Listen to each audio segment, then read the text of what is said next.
नमस्कार दोस्तों, मैं हूं अक्षय जगताप और आप देख रहे हैं हमारे यूट्यूब चैनल अक्षय टॉक्स। आज के एपिसोड में हम चर्चा करने वाले रशिया और यूक्रेन के बीच चल रहे वॉर के बारे में।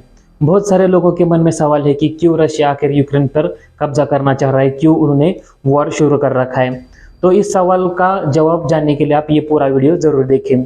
इस सवाल का जवाब जानने के लिए हमें थोड़ा सा पीछे जाना पड़ेगा 1991 में, क्योंकि तभी रशिया और यूक्रेन दोनों भी एक सोवियत संघ का हिस्सा थे। उसके साथ कई सारे देश थे, वो सोवियत संघ का हिस्सा थे। जब 1991 में सोवियत संघ टूटा तो यूक्रेन और रशिया दोनों सेपरेट अलग अलग देश हो गए। लेकिन सोवियत संघ नहीं चाहता था कि ऐसा हो, और वो चाहता था कि सारे देश उसके आधिपत्य में आ जाए। जब ये सोवियत संघ टूटा तो उनमें से जो 8 देश अलग हो गए थे सोवियत संघ से, उन्होंने क्या किया कि नाटो के साथ मिल गए, उनके साथ उन्होंने समझौता कर लिया। तो पहले समझते हैं एक्चुअली कि नाटो है क्या। तो नाटो एक ऑर्गेनाइजेशन या फिर एक ग्रुप है 30 देशों का, जिसका लीडर अमेरिका है। और नाटो का फुल फॉर्म है नॉर्थ अटलांटिक ट्रीटी ऑर्गेनाइजेशन, जिसके अंदर जो 30 देश है उन्होंने ये एग्रीमेंट साइन किया है कि कोई भी अगर चौथा देश आकर या फिर जो नाटो के अलावा कोई देश उन पर हमला कर दे तो ये सारे देश मिलकर उसको बचाएंगे या फिर वॉर में उतर जाएंगे। तो पहले ही जो सोवियत संघ के 8 देश है वो नाटो के साथ मिल गए हैं, और अभी जो यूक्रेन है वो भी चाहता है कि मैं नाटो के साथ मिल जाऊं। तो सबसे बड़ी प्रॉब्लम ये है रशिया के लिए कि अगर यूक्रेन नाटो के साथ मिल जाता है तो सीधा यूक्रेन और रशिया के बीच में जो बॉर्डर है वो बहुत लंबी है। और अगर किसी भी देश से नाटो के यूक्रेन रशिया का वॉर छिड़ जाए तो सारे के सारे देश आएंगे यूक्रेन में और रशिया के साथ युद्ध करने के लिए चले जाएंगे। तो सबसे बड़ी प्रॉब्लम रशिया के लिए ये है कि जो रशिया का मॉस्को शहर है, जो कि रशिया की राजधानी है, वो यूक्रेन से सिर्फ 600-650 किलोमीटर की दूरी पर है। अगर वॉर हुआ तो अमेरिका और बाकी के ब्रिटेन जैसे बड़े बड़े देश क्या करेंगे, उनके जो मिसाइल हथियार, जो टैंक्स और आर्मी है वो यूक्रेन में आकर बैठ जाएगी और युद्ध के लिए उनको आसानी हो जाएगी। पहले ही यूक्रेन और रशिया के बीच कुछ कॉन्फ्लिक्ट है उनकी जनता को लेकर। रशिया बोल रहा है कि यूक्रेन हमारा हिस्सा है, वो हमें वापस चाहिए। यूक्रेन बोल रहा है कि हम एक सोवेरेन और सेपरेट कंट्री है। इसके बीच जो झगड़ा है वो बहुत पुराना है। बाद में कुछ 2014 में एक इंसिडेंट ऐसा हुआ था कि जो क्रीमिया करके हिस्सा है यूक्रेन का, उस पर रशिया ने कब्जा कर लिया है ऑलरेडी, जिसमें कि जो नेचुरल गैसेस के भंडार बहुत ज़्यादा है।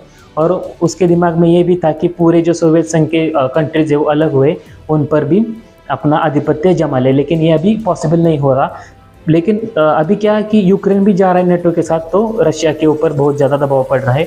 और दूसरा ये भी रीज़न है कि रशिया जो यूक्रेन है उसके अंदर नेचुरल रिसोर्स के बहुत ज़्यादा खजाना बहुत बड़ा है नेचुरल रिसोर्स का यूक्रेन में, तो वो भी नहीं जाने देना चाहता पश्चिमी देशों के पास।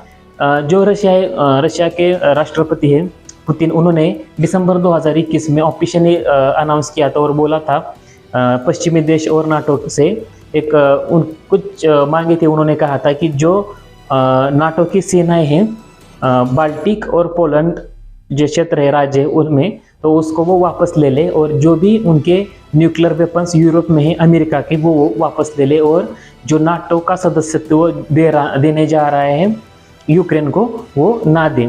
लेकिन जो यूएस है या फिर जो नाटो है वो सीधे से नकार कर रहा है इससे, कि उन्होंने खारिज कर दी उनकी मांगे, ये नहीं हो सकता। पश्चिमी देशों ने सीधा सीधा बोला कि नाटो में जाना या न जाना ये एक सोवेरेन कंट्री का हक है, जो कि एक यूक्रेन एक सोवेरेन कंट्री है, तो वो खुद डिसाइड कर लेगी कि जाना या नहीं जाना है।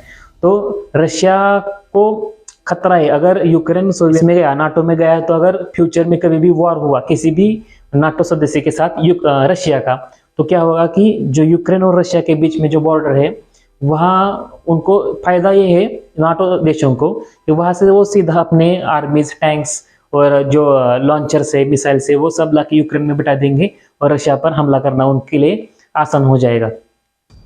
तो रशिया और जो यूक्रेन है, रशिया की राजधानी मॉस्को और यूक्रेन, वहाँ की जो एयर डिस्टेंस है, हवाई दूरी है, सिर्फ 650 किलोमीटर है। यानी कि वहाँ से जो हवाई जहाज है यूक्रेन से सीधा जाकर रशिया में हमला कर सकते हैं। ये रीज़न है। दूसरा रीज़न है कि यूक्रेन में जो नेचुरल रिसोर्सेस है उस पर भी वो कब्जा करना चाहता है। ये थे मेन रीज़न रशिया क्यों कब्जा करना चाहता है यूक्रेन पे। तो अगर आपको ये वीडियो समझ में आई तो ज़रूर कमेंट कीजिए और हमारे चैनल को लाइक शेयर और सब्सक्राइब ज़रूर कीजिए। Thank you.